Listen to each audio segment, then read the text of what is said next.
तो आज हम लोग पढ़ने वाले हैं क्लास 12th का पॉलिटिकल साइंस का ऑल चैप्टर से जो हम लोग सब्जेक्टिव क्वेश्चन का जो तैयारी कर रहे हैं, तो आज उसका पार्ट नंबर 6 है। जी हाँ, आज पार्ट नंबर हम लोग 6 लाए हैं और आज से हम लोग को और बाकी जो विषय है उसको भी पढ़ना स्टार्ट करेंगे। ठीक है, जो अगर आप लोग चाहते हैं कि उस विषय को भी तैयारी करवाइए, तो जहाँ तक होता है मैं करवाने का पूरा कोशिश करूँगा। ठीक है, तो आज हम लोग पढ़ेंगे 70 नंबर से। कितना नंबर से? 70 नंबर से आगे की और सब्जेक्टिव पढ़ेंगे। ठीक है, तो वीडियो काफ़ी इंटरेस्टिंग होने वाला है और वीडियो को आप लोग ज़रूर देखना। ठीक है, क्योंकि अगर अभी से आप लोग नहीं देखेंगे तो एग्ज़ाम का टाइम में आप लोग पढ़ नहीं पाओगे, क्योंकि उस समय टाइम नहीं मिलता है। ठीक है, तो अभी देखना काफ़ी ज़्यादा ज़रूरी है। तो सबसे पहले बोला जा रहा है क्या, शिक्षा और रोज़गार में पुरुषों और महिलाओं की स्थिति का अंतर बताइए। यानी जो रोज़गार जो है कमाने का जो तरीका है, तो शिक्षा और रोज़गार में दोनों में अंतर पूछ रहा है। तो इसमें पुरुष और महिला का क्या अंतर है, यानी कि शिक्षा रोज़गार जो है पुरुष और महिला में क्या अंतर है। ठीक है, ये पूछ रहा है क्वेश्चन। और महिला की स्थिति में शिक्षा और रोज़गार के क्षेत्र में अंतर, स्त्री सहायता मतलब एक सेकेंड, स्त्री की साक्षरता कितना, क्या बोला जा रहा है, स्त्री की साक्षरता 2001 कितना 2001 में जो जनगणना हुआ था, ठीक है, तो उसमें 74.16% थी, जबकि पुरुष की साक्षरता, यानी साक्षरता मतलब क्या होता है, पढ़ा लिखा। ठीक है, तो साक्षरता 75.85% थी। ठीक है, मतलब आप ऐसे समझिए कि जो 2001 में जो जनगणना हुआ था, तो उसमें जो महिला यानी कि औरत, ठीक है, लड़की समझ सकते हैं आप, तो उनकी संख्या कितनी थी, तो 54 समझ लीजिए। ठीक है, 54.16% थी। और लेकिन अगर पुरुष की बात करें यानी कि लड़कों की बात करें, ठीक है, तो उसका कितना था, 75.85%। यानी कि अगर महिला की अकॉर्डिंग देखा जाए तो लड़का यानी कि क्या बोलते हैं, पुरुष की संख्या काफ़ी ज़्यादा बड़ी है। तो फिर उसमें डिफरेंट बहुत बड़ा है। लेकिन अगर और शिक्षा के अभाव के कारण, किसके कारण, शिक्षा के अभाव के कारण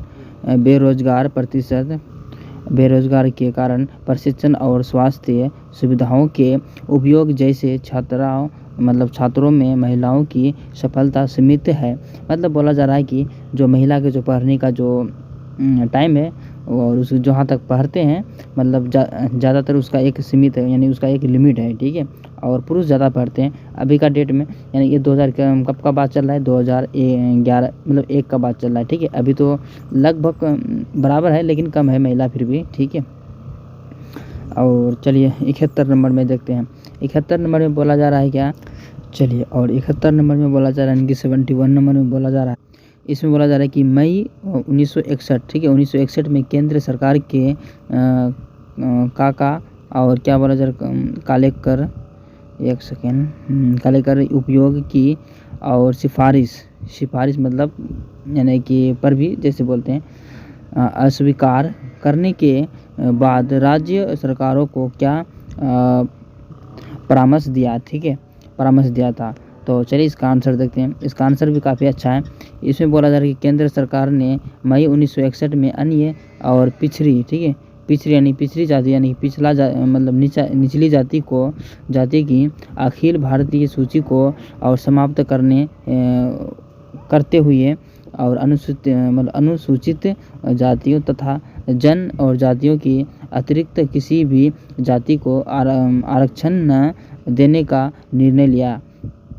ठीक है, आरक्षण नहीं देने का निर्णय लिया है। ठीक है, यानी कि हटाने का निर्णय लिया गया। अगस्त 1961 में उसने राज्य सरकार को परामर्श दिया कि यदि कोई पिछड़ी जाति के निर्धारण के कोई और कसौटी, ठीक है, एक सेकेंड, कसौटी तय नहीं कर पाई तो इसके लिए जाति बजाय मतलब कि आर्थिक आधार को अपनाना अच्छा होगा।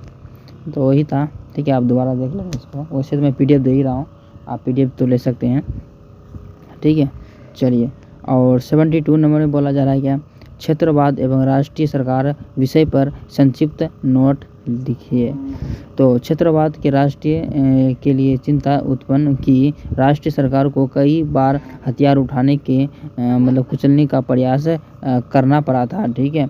और 2 नंबर में लिखना क्या, यह निश्चित तौर पर नहीं कहा जा सकता है कि और स्वायत्तता की मांग को लेकर चले अधिकतर संघर्ष लंबे समय तक जारी रहे और इन संघर्षों पर विराम लगाने के लिए केंद्र सरकार को सुलह, ठीक है, सुलह की बातचीत का रास्ता अख्तियार करना पड़ा अथवा स्वायत्तता, ठीक है, स्वायत्तता को आंदोलन की अगुवाई, ठीक है, अगुवाई सॉरी यानी आगे जो बोलते हैं अगुवाई कर रहे हैं और समूह से समझौते करना पड़ा, ठीक है।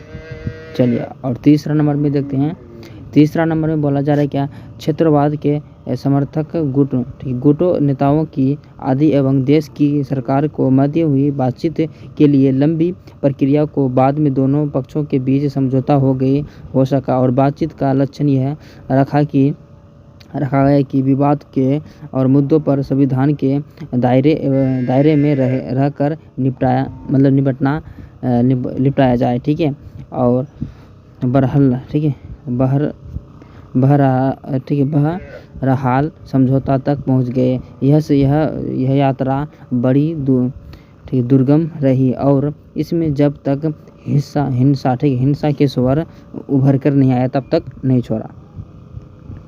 चलिए और 73 नंबर में क्या बोलता है, इसमें बोला जा रहा है कि 1991 में नई विश्व व्यवस्था की शुरुआत कैसे हुई।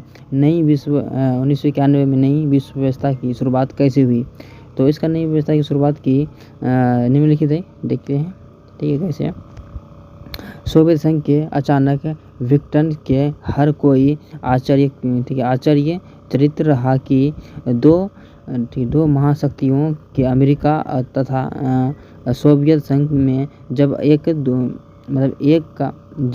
का वजूद तक न था जबकि दूसरा अपनी ताकत या कहे तो बढ़ी हुई ताकत के साथ कायम था। इस तरह जान पड़ता था कि अमेरिका के वर्चस्व की शुरुआत 1991 में जब तक ताकत के रूप में सोवियत संघ संघर्ष के अंतर्राष्ट्रीय परिदृश्य से गायब हो सका। यह एक सीमा तक यह बात सही है, लेकिन हमें इसके साथ दो और बातों की भी ध्यान रखना होगा। कौन कौन बात, दो, तो इसके बाद मतलब कि सोवियत और एक अमेरिका दोनों बहुत पावरफुल देश था, ठीक है।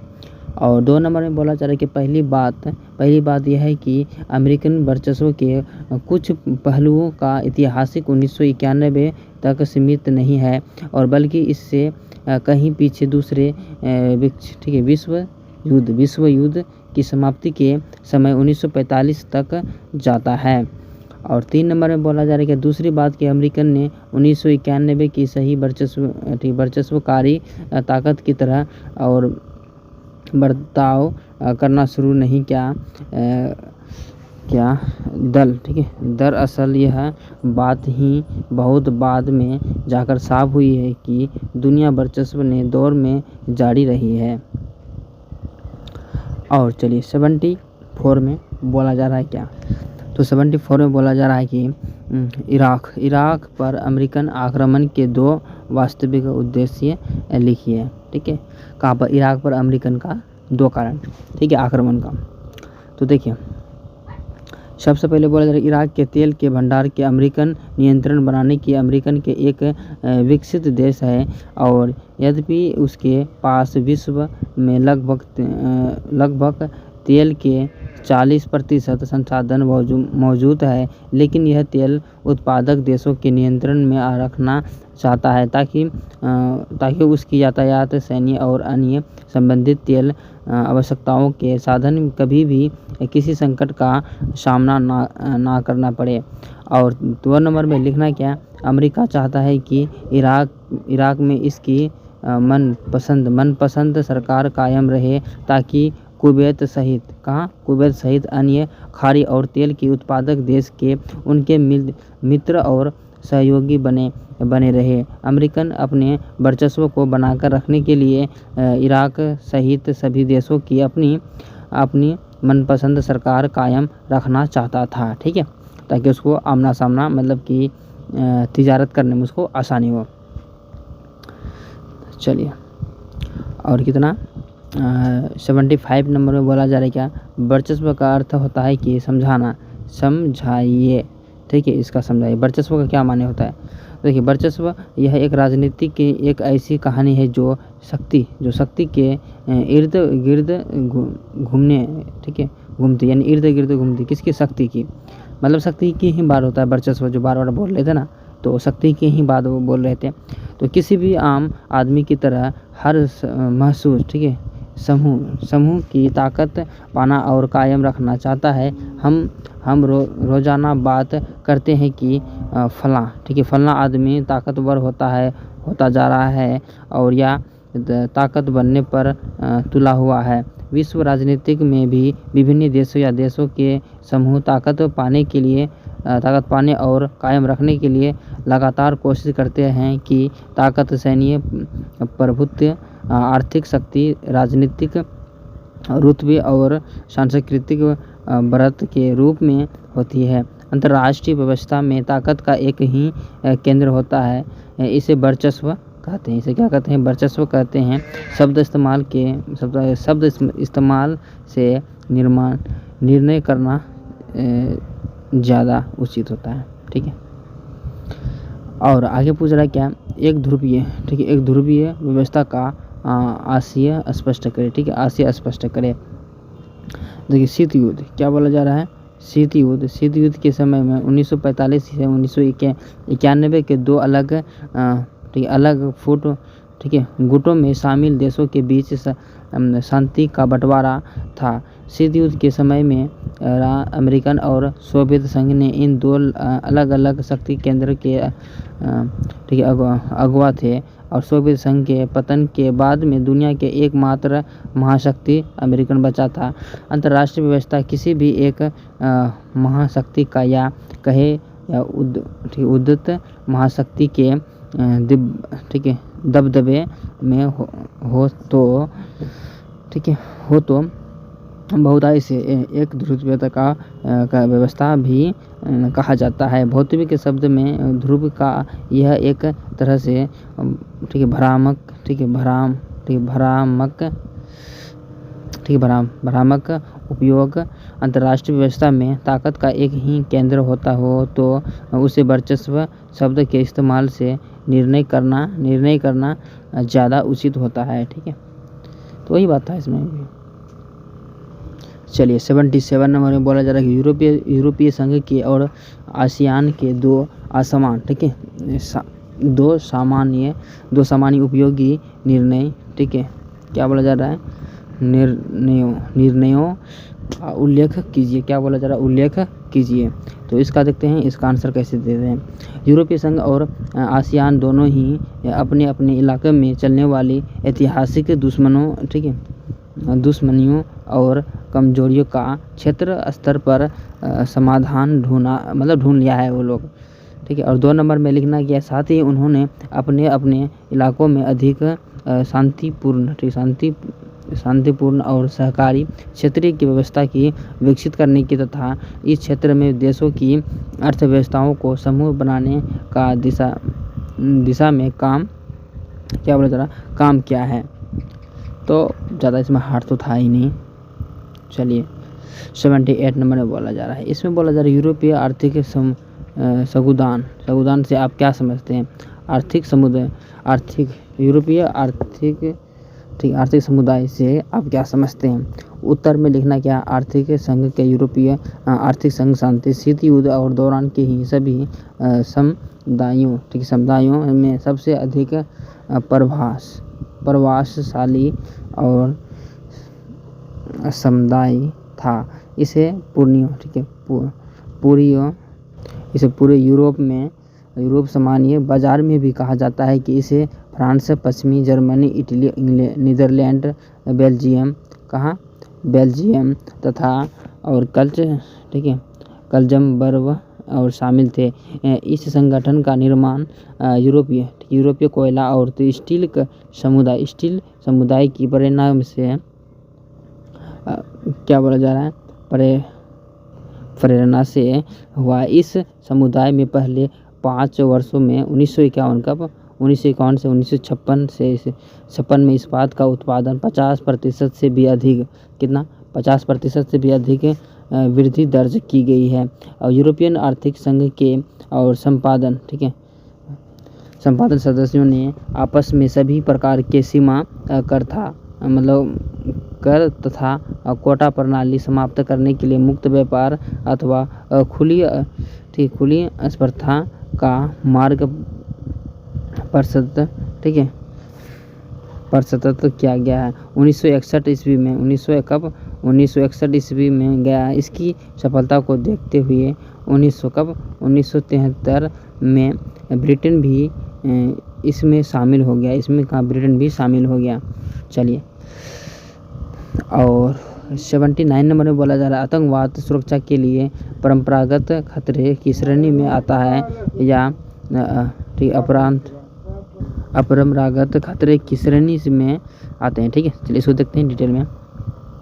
आतंकवाद वाला है, अच्छी क्वेश्चन है। ठीक है, तो इसमें बोला जा रहा है कि आतंकवाद अपरंपरागत श्रेणी में आता है। आतंकवाद का आशय राजनीतिक खून खराब से जो जानबूझकर और बिना किसी और मुरवक्त के नागरिकों को अपना निशाना बनाता है। अंतर्राष्ट्रीय आतंकवाद के एक से ज़्यादा देशों के व्याप्त और उनके निशाने पर कई देशों की नागरिक हैं। ठीक है, चलिए, आप लोगों को लगता है कुछ समझ में आ रहा है कि नहीं आ रहा भाई। आगे पूछ रहा है कि कई राजनीतिक संदर्भ या स्थिति से नापसंद हो तो आतंकवादी समूह से उसे बल प्रयोग अथवा बल प्रयोग की धमकी देकर बदलना चाहता है और जनमानस को और आतंकित करने के लिए नागरिकों को निशाना बनाया जाता है। और आतंकवाद नागरिकों के असंतोष का इस्तेमाल राष्ट्रीय सरकारों को अथवा संघर्षों शामिल के अन्य पक्ष में खिलाफ करना पड़ा। आतंकवाद के चिर परिचय उदाहरण में विमान अपहरण। ठीक है, आप तो जानते हैं यार, इसमें यार जो आतंकवाद होता है अपहरण करना अथवा भीड़ भरी जगहों जैसी रेलगाड़ी, होटल, बाजार, ऐसी ही अन्य जगहों पर बम लगाना। सन 1901 में 11 दिसंबर को आतंकवादियों ने अमेरिका के वर्ल्ड ट्रेड सेंटर पर हमला बोला और इस घटना के बाद दूसरे मुल्क और वहाँ भी सरकारों ने आतंकवाद पर ज़्यादा से ज़्यादा ध्यान दिया लगी। और बहरहाल आतंकवाद कोई भी नई और परिघटना नहीं है और गुजरे वक्त में आतंकवाद की अधिकांश घटनाओं और मध्य पूर्व, यूरोप, तालिनी और अमेरिका और दक्षिण एशिया में भी हुई। ठीक है, तो चलिए लास्ट और आखिरी क्वेश्चन में क्या बोला जा रहा है 80 नंबर में। इसमें बोला जा रहा है कि भारत मानव अधिकारों का प्रबल समर्थक क्यों है, 3 कारण बताइए। देखिए, तो इसका 3 कारण क्या है। 1 नंबर में मानव अधिकारों के ऐसे 3 कारण कहते हैं जैसे कि निम्नलिखित है। ठीक है, चलिए, पहला कारण तो आप इसको यह देखिए कि मानव अधिकार ऐसे अधिकारों को कहते हैं जो कि प्रत्येक मनुष्य को पहचान देने की नाते अवश्य ही प्राप्त होना चाहिए। ठीक है, और दूसरा नंबर में बोला जा रहा है कि भारत मानव अधिकारों का प्रबल समर्थक है। इसके 3 प्रमुख कारण है। 3 कारण कौन से तो 3 कारण कौन से है, तो निम्नलिखित है। ठीक है, अगर लिखित है। ठीक है, चलिए, 1 नंबर में हो जाएगा भारत के यह मानना है कि आधुनिक युग में कोई भी स्वतंत्र लोकतांत्रिक देश मानव अधिकारों के लिए बिना तो प्रगति कर सकता है और न ही उसे देश में शांति स्थापित कर सकती है। ठीक है, 2 नंबर में लिख देना क्या, मानव अधिकारों ऐसे अधिकारों को जो मानव की उन्नति व प्रगति के लिए अति आवश्यक महत्वपूर्ण है। ठीक है, और तीसरा नंबर में लिखना क्या, भारत विश्व शांति तथा मानवता ठीक है उत्थान में विश्वास रखता है, इसलिए वह मानव अधिकारों का प्रबल समर्थक है। ठीक है, तो आज का वीडियो यहीं तक था। ठीक है भाई, अगर आप लोगों को थोड़ी सी भी मिस्टेक या कुछ भी थोड़ा सा भी दिक्कत हुआ है तो प्लीज़ आप लोग उसको एडजस्ट करेंगे, और उसको मैं PDF तो दे रहा हूँ, उससे आप पढ़ के आप आसानी से आप सीख सकते हैं। वैसे मैं थोड़ा सा आप लोग को सहायता करना चाहता हूँ, बाकी कुछ भी नहीं। ठीक है, तो मिलते हैं नेक्स्ट वीडियो में, तब तक के लिए बाय।